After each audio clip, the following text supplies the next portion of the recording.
Yeah, try to move the wisest I can be. Yeah, rubbish in my iris, all I see. Yeah, still make errors when I'm trying to learn. One more chance, swear that's all I need. What's up, this? Yo. It's been a long time coming, but the Bucks and Four podcast is back and in full effect. It's been a long time coming, like I said, but we're gonna be more consistent. Season's about to start. A lot of things to talk about, a lot of things to discuss.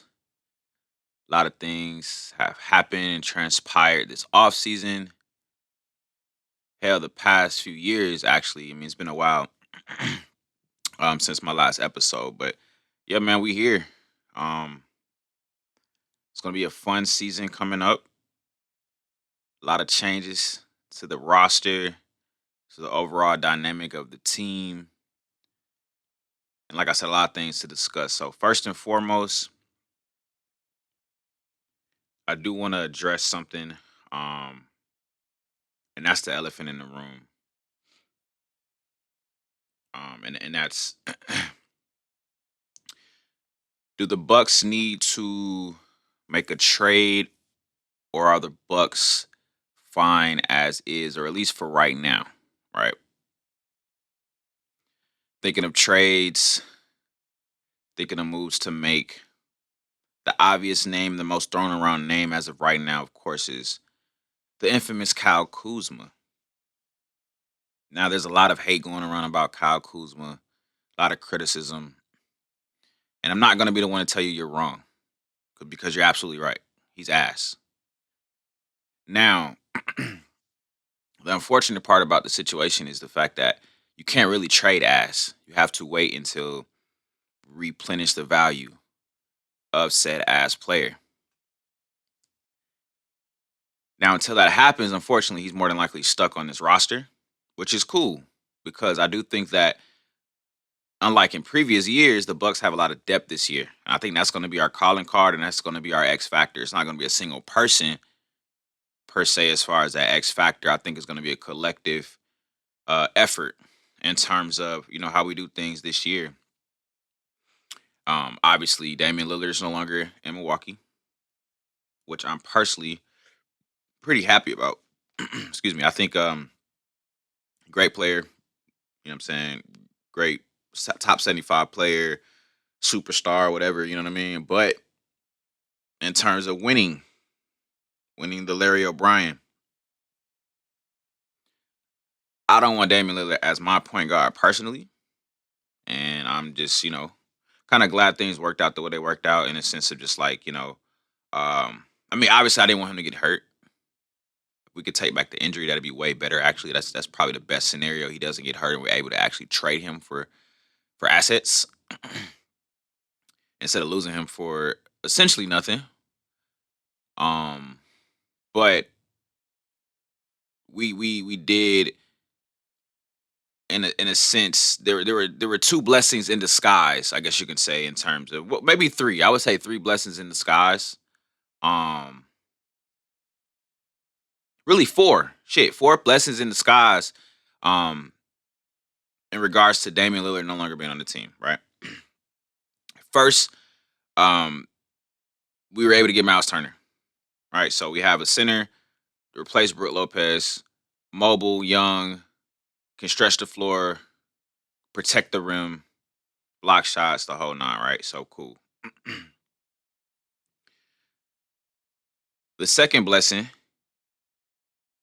you now have a team in which Giannis is in full control. He doesn't have to worry about sharing the load. He doesn't have to worry about sharing floor general duties. Um, Everything is going to be based on Giannis's play style, his personnel, his personality, um, and just his overall way about doing things. Right, with Damian Lillard, he coming to the game, he's slowing things down. He's trying to set up plays and the offense in a way in which is conducive to him in the way he plays, which is not necessarily what aligns with how Giannis plays. Getting up and down, going off of instinct, less strategic, less strategy, more instinct, more going off of you just kind of reacting. and going with the flow of how things are going at the time. Um, I think with Damian Lillard, the way the offense was ran, the way the overall team was being ran, it just seemed like you had two different energy dynamics, which was something that was predicted. You know what I'm saying? By the Zodiac GM via Twitter when we traded for Damian Lillard. So it's just I don't believe in coincidences, but there's no coincidence that it didn't really work out in terms of those two energies together. So yeah, that's two birds right there, or two just excuse me, blessings in disguise right there. On top of that, we're able to have a more of a defensive identity to this team with Damian Lillard going. You cannot have a defensive minded team with Damian Lillard on your roster in the rotation. It's impossible. You got to have a different type of setup for your team, but you can't be a defensive minded, a defensive oriented team with Damian Lillard being a leader on that team because he's not going to lead by example. Therefore, the accountability is going to be in question a lot of times with certain situations in the season, and it's just not going to bode well overall for the roster. Um, if your leader of the team is not doing what the overall mission statement of the team is for that season, then it's not going to look well. It's not going to look right, right? So you can have a defensive minded team with Giannis because Giannis is actually going to play defense. So everybody else kind of has to step up and talk the talk, not just walk the walk, or excuse me, walk the walk, not just talk the talk. So that's three, and then the last thing and something I really want to get on, and that's we're opening up the point guard position to not only Kevin Porter Jr. but also Ryan Rollins and Cole Anthony as well. So um ultimately, I'm glad things worked out the way they worked out. Wish things could have happened a little bit different, but hey, we're here. Last stretch of the season, Kevin Porter Jr. showed a lot of promise. Now I know the playoffs didn't go as well, didn't go as planned. A lot of people, you know, they criticized Kevin Porter Jr. for his playoff performance, and rightfully so. I'm not going to sit here and act like he just had a great playoff performance or even a good playoff performance. You know what I mean? He had good moments. He may have had a good game, maybe two, but all in all, he did have definite bad games as well, definite bad moments as well. So I can't be mad at anyone, criticizing Kevin Porter Jr., claiming he's not, uh, a franchise starting point guard, especially on a contending team or a team with title aspirations. Um, and so I get it, I get it. You see something with your eyeballs, and that's all you can imagine, right? But I'm gonna let you know that you're wrong. I mean, you're wrong. You don't know ball. Kevin Porter Jr. can play. He's always been able to play. His biggest issue has always been decision making on and off the court. I am of the belief that in this system, with the leaders that we have on this team, our head coach and the head of operations, or at least with the X's and O's. I know he's not the GM or anything like that or anything, but with our head coach being a point guard, former point guard, historically great point guard, um, that is going to be very beneficial to not only Kevin Porter Jr. moving forward, but of course, Ryan Rollins, Cole Anthony as well. Most people who look at the Bucks roster, look at this Bucks team, they think that the point guard position and probably the small forward position as well, but they think that the point guard position is our weakest position. Um, most people look at the roster as being completely trash without Giannis. I'm not here to debate that. It's about perspective. Depending on how you look at it, that can be true. But if you look at it from a realistic perspective, um, we have some players on this team, man. A lot of guys who have a lot to prove, chip on their shoulder, etc. And in our situation, three of those guys are at the point guard position.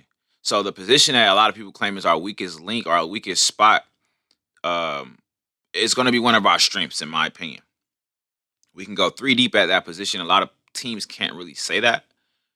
I would feel comfortable with either of those three starting. A lot of teams can't say they have three point guards on their depth chart that they feel comfortable starting.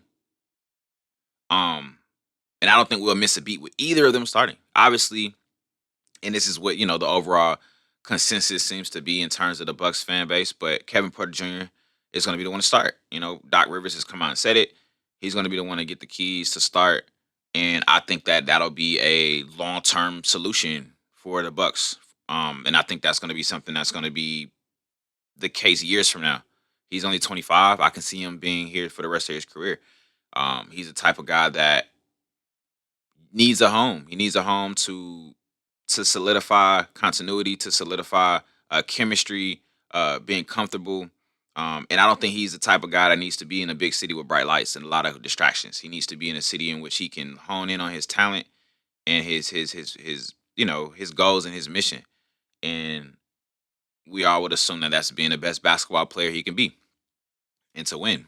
So, and not only that, he has a whole narrative that he needs to do his own PR right now. He has a lot of things in his past that's going to continue to haunt him as like a dark cloud over his head. And the only way that can sort of mediate that, in my opinion, is to, of course, not make bad decisions off the court or really on the court as well. Because you having a low IQ on the court, people are going to equate that to what you do off the court, and this is going to be a whole package of you are not smart. So you need to, well, he needs to do some PR, man. You need to, uh, in a good way to do PR is on a basketball court. You being the unselfish one, you being the one to get the 50-50 balls, you being the one to sacrifice for the team. Um, you beating all the odds because all odds are stacked up against him. So you overcoming narratives that you can't play point guard, that you can't lead a team, or you can't, make good decisions on the court. So I think him just kind of proving people wrong in that regard, um, is going to help his overall PR. You know what I mean? Not saying it'll erase shit that has happened in the past, but hey, you got to at least try. And if he's going to be our franchise point guard, we're going to deal with a lot of his past. You can't really, we can't run from it. And that's from the front office down to the fans. So it's something we got to live with. It's more importantly something he has to live with. But like I said, I think him just doing those things on the court to show that hey, he's willing to put something else above himself, lower that ego. You know what I'm saying? Things like that. I think that's going to help him moving forward. But ultimately, if Kevin Porter Jr. established himself as a legit defender in this league, I think that's what's really gonna uh, set him up for success in terms of his overall narrative, his overall image. I think guys that give their all on defense for the bigger picture, for the bigger cause, for the team, the unselfishness, all these good character traits, those types of things. That's what Kevin Porter Jr. needs to lean into. Don't try to be the superstar. You naturally have the talent of a star. So you don't have to force it. You don't have to convince us. We know, right? You need to convince us that you can be a good decision maker and you can be a consistently good defender. Those are the two things that we're needing from Kevin Porter Jr. And I'm sure somebody's aware enough in his team, his circle, on the Bucks coaching staff. Somebody is telling him this information, maybe in different words, but that's something that he needs to most definitely focus on for sure. Now, with that being said, competition is a great way to bring the best out of anyone in any setting, any whether you want to talk about sports or work setting, anything, right? Um, Ryan Rollins and Cole Anthony are no slouches, right? Ryan Rollins, he has developed this identity of being a defensive minded guard. Cole Anthony, sort of the opposite, more of an offensive minded guard, but he has defensive intangibles, right? He brings energy, effort. He's quick, can get after the ball when you're dribbling, things like that. But he's not necessarily considered a lockdown defender, but he's going to give you some effort. And a lot of times, effort goes a long way. I mean, if you've ever played ball in your life, whoever listening to this, we know as far as basketball, defense is mainly effort. You got athleticism plays a part into it. Team defense, things like that. But overall, effort is the most important thing. So if he's bringing that effort, we can't fault him for being 6'2", 6'1". We can't fault him for not being the stockiest, strongest, biggest guy in the world. All these things that quote unquote make you a great defender. But he's bringing that effort. I gotta respect it, and that's gonna get him on the court. Um, and we're gonna need him on the court. I think he's gonna be that spark plug. He's gonna be that possibly sixth man for us. I mean, he's been in the sixth man of the year talks before, along with Bobby Portis, of course, as well. So it's going to be interesting to see how those two guys are utilized coming off the bench. Who's going to be considered the sixth man officially, or is it going to be like a case by case basis type of thing? Like depending on if there's a guard in foul trouble, Cole comes in. If there's a big in foul trouble, BP come in. So I can see it happening either way. But more importantly, I think Cole Anthony is going to bring a level of offensive creation that's going to be needed. When you eliminate somebody like a Damian Lillard from the roster, a top 75 player, a dynamic offensive player, we're gonna have to make up for his absence in other ways, and through other players, and through our point guard committee. I think that's gonna be done, um, like without a doubt. I can see a world in which both Cole Anthony and Kevin Porter Jr. Take substantial leaps this year. I could see a world in which Ryan Rollins does the same thing. There was a reason why he was heavily, looked into this offseason before he signed with the Bucks. There were several teams looking at Ryan Rollins. If I remember correctly, you had like the Spurs, you had the Suns. There were several teams interested in Ryan Rollins. And I think that that's for a reason. We all have access to these websites with analytics, the stats, the numbers, um, more than ever before, right?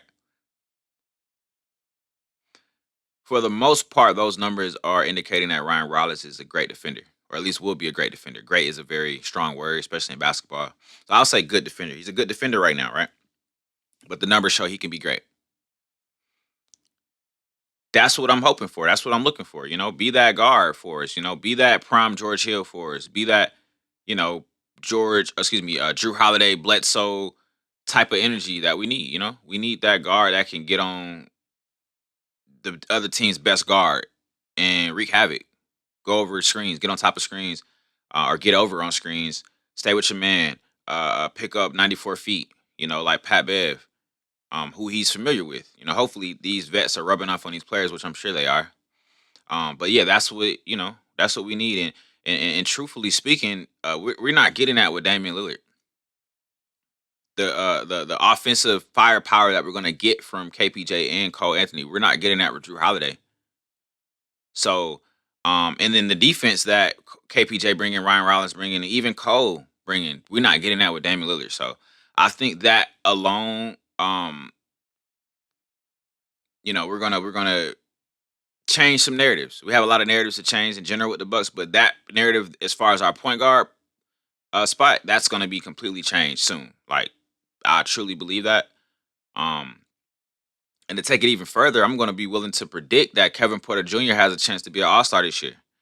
I think that with Giannis being the sole superstar in this team, everything's running through him in terms of just like the overall identity of the team, how we play, etc. Everybody's going to be able to play freely, and with Kevin Porter Jr., him getting the keys early, Doc already saying he's starting. Doc already saying he's going to be a starting point guard.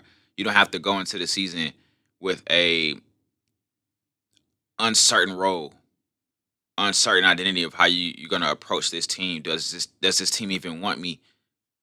Does the NBA want me? Am I supposed to be here still? I made mistakes in the past. Am I forgiven? A lot of shame. I'm pretty sure a lot of, um, a lot of negative things going on in his, or we're going on in his head in the past before, getting his new contract, finding a new home, right? He has a new home. He has all the talent in the world. We've seen it. Last season with the Rockets, we saw what happened. We saw the numbers he put up. We saw the contract he signed, right? If that incident never happened off the court, Kevin Porter Jr. would be $100 million player, fringe all star, you know, endorsement deals, everything. Right? We wouldn't be able to afford to get a Kevin Porter Jr. in Milwaukee if he didn't do what he did. So now I think Kevin Porter Jr. can actually come into his own. So if he becomes an all star, if we're a top three, top four seed, whatever the case may be, and we have to have two all stars from the roster on the squad on the two all stars from the Bucks in the All Star game, outside of Giannis, of course, I could see it being Kevin Porter Jr. Now I can also see it being Miles Turner, who we're going to talk about in a bit, but I can ultimately see it being Kevin Porter Jr. Because it's not going to be Kuzma, not going to be Bobby Portis, not going to be Gary Trent, none of these guys, right? So it literally has to be Kevin Porter Jr. Now I can also see a world in which we only have one All Star. Like that's probably the most realistic outcome of everything. That Giannis is the only All Star on the team, which is cool. That's fine. Um, that's good for his MVP case, which I think that's something that's going to happen this year as well. And that's another prediction I'm going to be willing to make. Giannis is winning his third MVP. Kevin Porter Jr. is making an All Star game for the first time.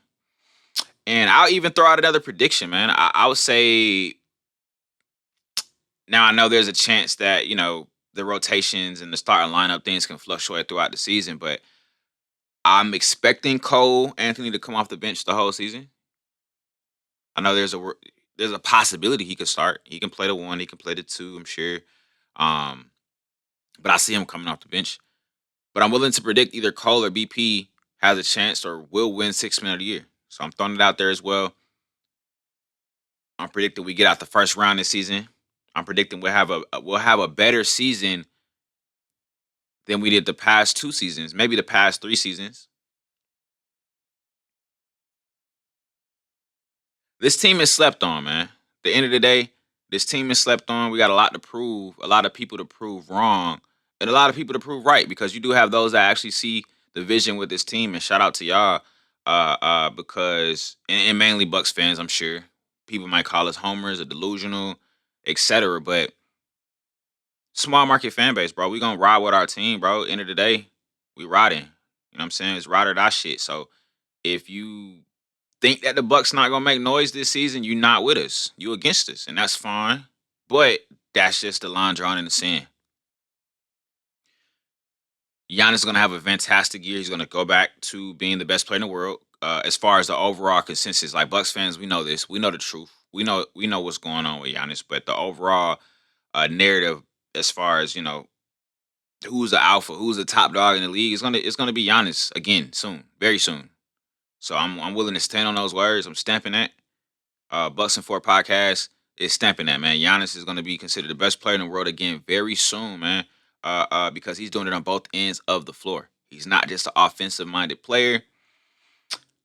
And as we have seen throughout the history of the sport, man, the best players are the ones who play both ends of the floor. Out of respect of the game, I think it should stay that way. This new NBA, this new media, this new analytic shit. You got guys who don't play a lick of defense being considered the best. And I think that has completely tarnished the sport. Giannis is needed in today's times, in today's NBA. That two-way prowess that he has, which is a lot of times overlooked and disrespected, is ultimately going to be the reason why he's going to be considered the best player in the world again. And I'm standing on that.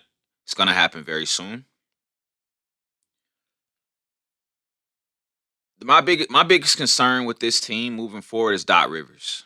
Um, Obviously, we could probably make another trade or two. Um, Obviously, we don't have the assets to make a big splash at the current moment. Probably better off waiting until the off season, in which we'll have 3 first round picks to trade. We'll have some expiring contracts to deal. We'll have some replenished value for some of our guys. So it's probably best to wait to make a trade. But until then, we can't really even consider it, right? It's It doesn't exist. A trade doesn't exist until it happens. So we have to worry about what we have. Um, we have to worry about the cards we're dealt. With Doc Rivers being the coach, I'm a little concerned about his decision making, as most of us probably are. I'm not going to be completely out on Doc Rivers, as he's never really, at least with his Bucks roster, he hasn't really had a full healthy roster. So it's hard to fully blame or criticize Doc Rivers for our shortcomings. But I will say he's not the most savvy or smartest. He's not the smartest coach. Very frustrating to watch. But I think with the unorthodox approach that we're taking this season in terms of the roster construction, in terms of just the overall dynamic of the team, I think Doc Rivers has some room to prove himself and to grow as well as a coach. You know, you're approaching the season with only one superstar, not a lot of all stars, not a lot of this, not a lot of that, not a lot of expectations. If anything, you have a lot of expectations to be asked. So I expect Doc to prove people wrong this season, and I'm hoping for that. I'm rooting for that. I would love to, live in a world in which Doc Rivers is actually considered a good coach. And of course, that's not going to happen again until he wins again, and rightfully so. You got to win. You got to, And I'm not going to sit here and act like he's some terrible coach. I know we've probably all said it as Bucks fans before out of frustration, but if you've won a ring in this league, you're not a terrible coach. You might be a victim of circumstance. The times changing, maybe you're stuck in your old ways, etc. But you have some sort of basketball knowledge in between your ears. We just got to pull it out this year, and I think it's going to be something that's it's going to be needed. The way this team is set up, the way his roster is set up, we need Doc to pull out his best. Mentally, we need all of that this year. So I think that's going to happen for sure.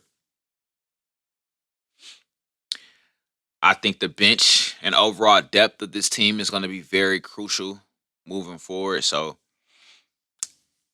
not saying we should have a 10 deep rotation, especially in the playoffs, but throughout the regular season, I mean, you can expect to see a lot of different lineups, a lot of different rotations, a lot of different,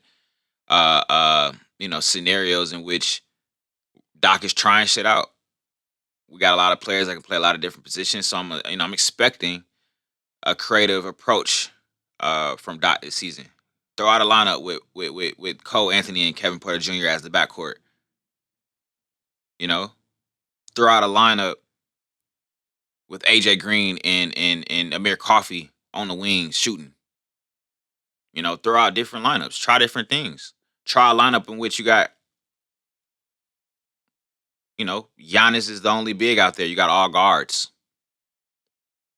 We have a lot of ways we can approach this season that we really haven't had in the past. I mean, with the previous rosters, you probably only had one guard that can handle the ball and do some shit. Um, we got three young dynamic guards with chips on their shoulders, bro. Ryan Rollins, not highly recruited, Midwest kid. Um, you know, Toledo, mid-major. Two different teams before he came to the Bucks. Incident off the court, almost was out of the league. I'm pretty sure he got arrested for that, right? Still in it from Target. Negative narratives, right? Going from playing on a championship team to going to the worst team in the league in the Wizards. Finally get an opportunity. Now you got to go through the G League again. Finally earn his spot. Still got a lot to prove. Fucked his shoulder up last season. Still earn his money. Respect. Gotta respect that. Anybody who's been through sports injuries in general, surgeries, things like that, hard to come back from. So just, gotta respect his work ethic, his diligence. But chip on the shoulder. Ironically, he messed his shoulder up, but he got a chip on that motherfucker, right? Got a lot to prove. Cole Anthony, 15 pick in the draft. Should have been a franchise starter at this point by now in his career. Should have been the Orlando Magic's point guard of the future. He should be there right now, right? No, they traded his ass. He had all the opportunity in the world to be the biggest, whatever. That in the NBA, you got resources, you got money, you got access to trainers, facilities, your whole life. Just signed a minimum deal after being traded and waived, right? So, or bought out. So it's like automatically you got a chip on your shoulder. He's a good dude though. He doesn't no ego with Cole. You know what I'm saying? Obviously, I don't know the dude, right? But gotta respect the way Cole carries himself. So I think no matter where he goes, he's gonna have fans. People gonna root for him because they want to see people like that. People want to see people like that win. That's just human nature, right? If you got a soul in your body, a spirit, you want to see people like that win. That's just what it is. So with Cole Anthony, I think him being at one point highly recruited, Oak Hill, um, with Cam Thomas, by the way, Oak Hill, North Carolina, injured at North Carolina, still drafted. Orlando Magic, they ended up going with Suggs. You know, he got out, you know, outworked for his spot. You got beat out your spot, got traded. They drafted Anthony Black, Suggs. You're out of there, buddy. You got to have a chip on your shoulder. Big Lay's Frito Lay chip on your shoulder because of that. And then you, of course, you got Kevin Porter Jr., right? Franchise point guard for the Rockets to playing in Greece. You got to have a chip on your shoulder, bro. The whole world fucking hates you, damn near, right? Not literally, but a lot of people dislike you because of things that happened in the past, off the court issues.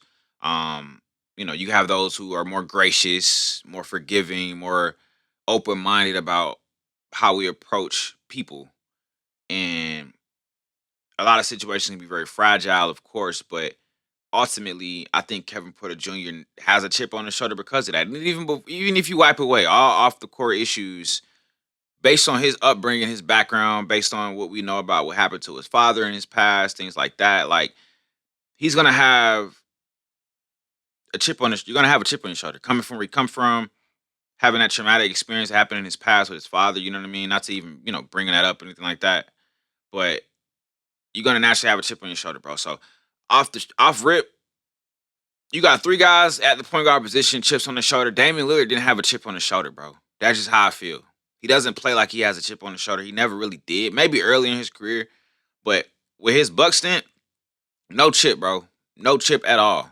So just off the strength of that alone, I think that Giannis is a type of guy with a natural chip on his shoulder. His upbringing, his background, his traumatic past, his not being wanted, not this, that, and the third. You know what I mean? So going through what he went through just to overcome his obstacles to get to where he's at today, he's not going to bode well with players who don't have chips on their shoulders, bro. So we got a lot of guys on our team with chips on their shoulders. AJ Green, not drafted, not highly recruited, bro. Chip on the shoulder, bro. His dad was his coach his whole career. Chip on your shoulder, bro. Your dad is your coach your whole career. You have a chip on your shoulder, bro. Like he's instilling that in you. That's just what it is. Coffee, training camp deal. Off rip, you got something to prove. Ajax, something to prove if he's on the team. Which is another conversation.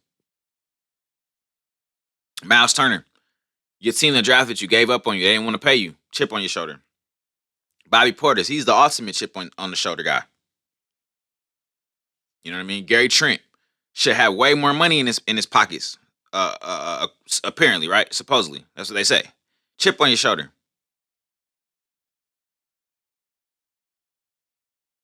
Everybody got a chip on their shoulder on this team. If you've played ball before, if you've been on a court with guys with chips on their shoulders, they don't even have to be more talented than you. They don't have to be the most talented players on the court. But if they have something to prove, if they feel like they're back against the wall, they're gonna show up and show out. So that's what I think. That's what I feel.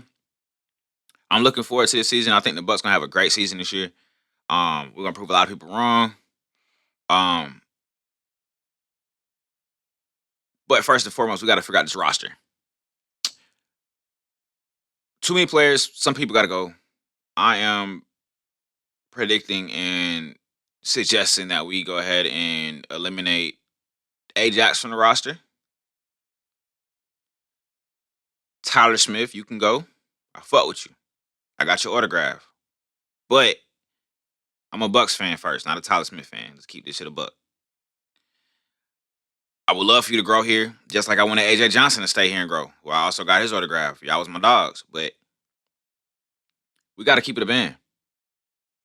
If we willing to trade AJ, hell, we're willing to trade Chris, Dame, all these guys. Nobody untouchable, bro, unless you're Giannis. It is what it is, bro. Like, I hope the best for you in your career. the whole nine. I hope you're able to stay and grow, etc. But the way shit looking right now, uh, what's today's date?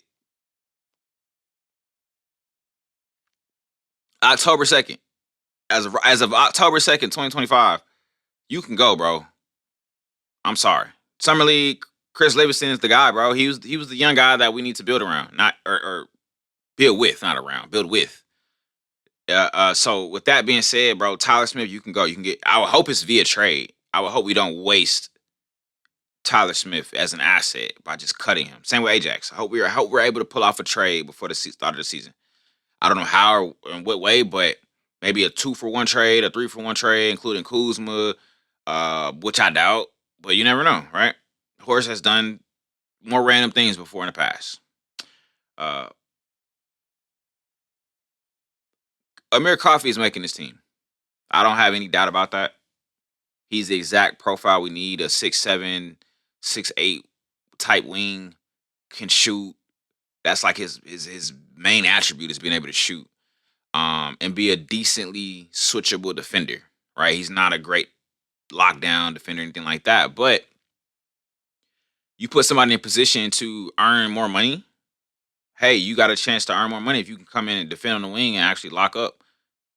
He probably wasn't asked to do that as much with the Clippers. You know, you got Kawhi, you got all these other wings done, you got defenders, right? So with the Bucks, he can make that his identity. You never know. So I would say, yeah, Coffee's definitely making the team. We already know Thanasis is on the team. I doubt they cut Livingston. Like, why pay him just to cut him when he overly showed out?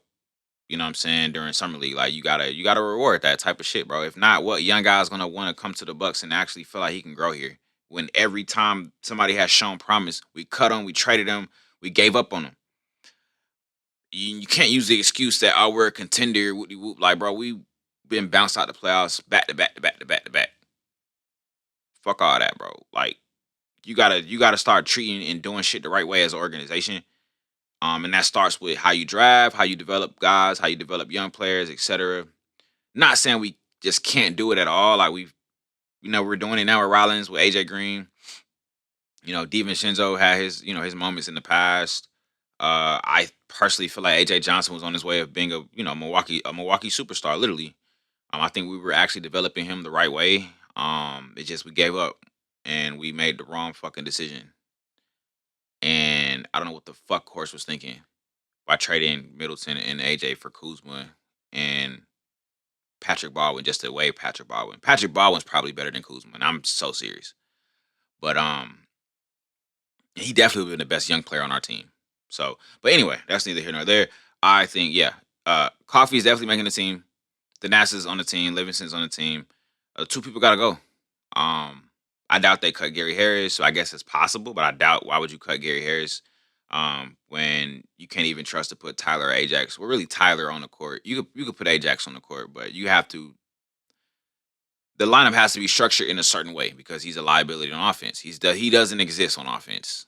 He's a football player that plays basketball. Um,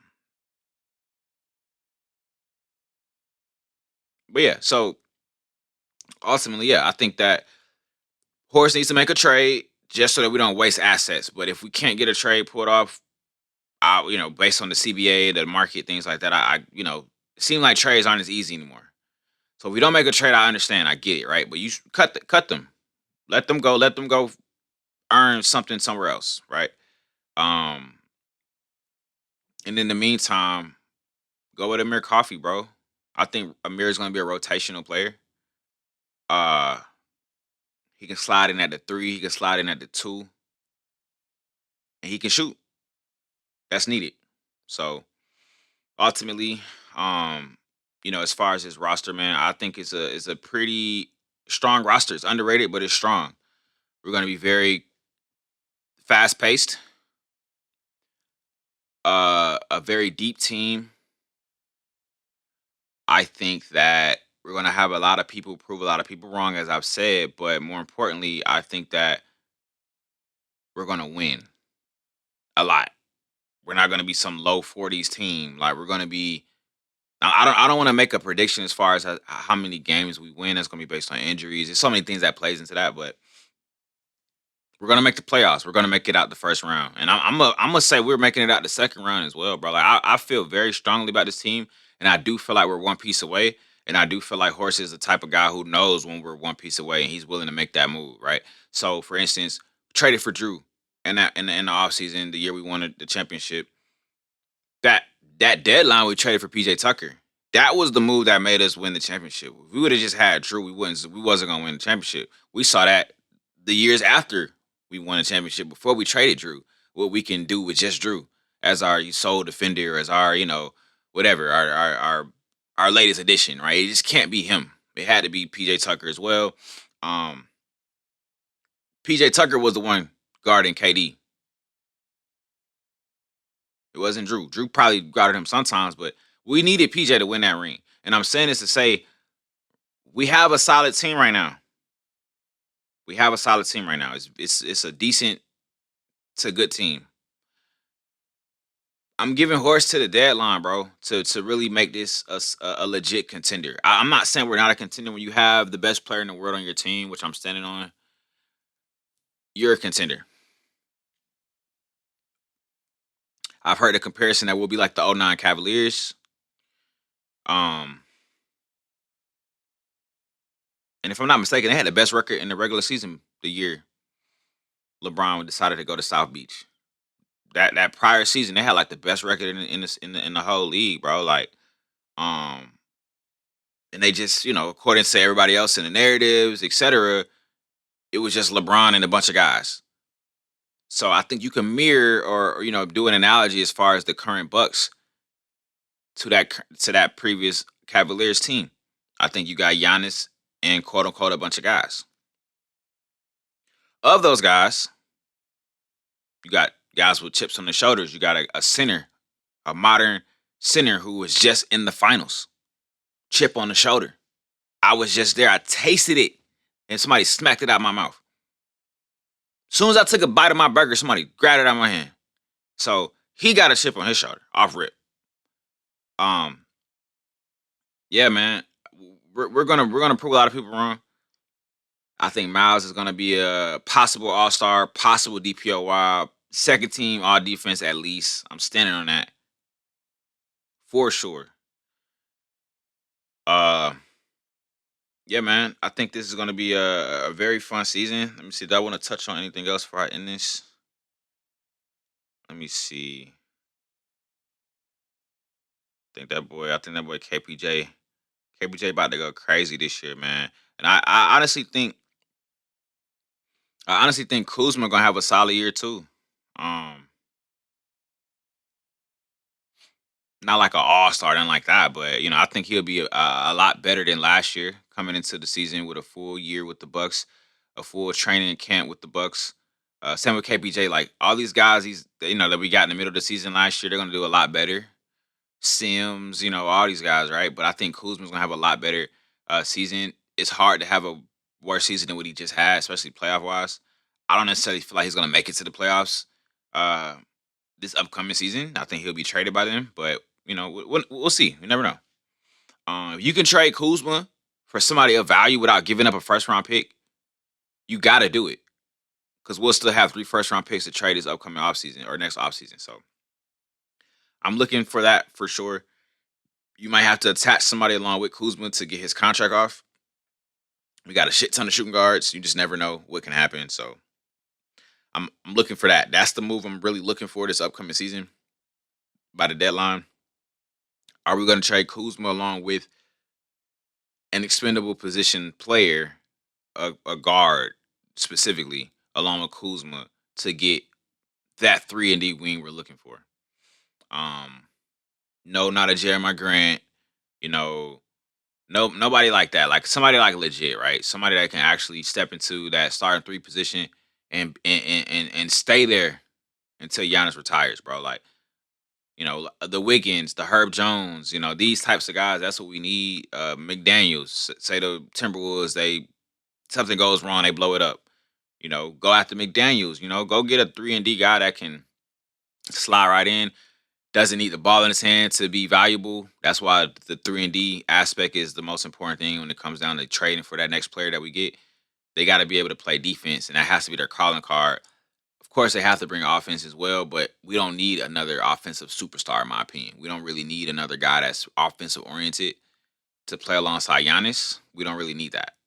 Um, we got a lot of offense right now in terms of the KPJs, the AJ Greens, the Gary Trent. So we can score. Um, we need somebody that can come in and bring that defensive energy that Drew brought, that PJ brought. And as Bucks fans, real ball knowing Bucks fans, we know this. We know this is the piece that we've been missing since we won a ring. Since we lost PJ to Miami, bro. Like I remember that when he chose Miami, we didn't really want to pay him, I guess, but we haven't been the same since, bro. We haven't been the same since we lost that dog on the wing. So once we get that back, that's when we really gonna make noise. Um, but yeah, we'll see, man. We'll see what happens. Looking forward to the season. I think guys like Chris Livingston, they'll be able to show something this season. Um, Ryan Rollins gonna be able to show something this season. Even Jericho Sims, gonna be able to show something this season that he hasn't in the past.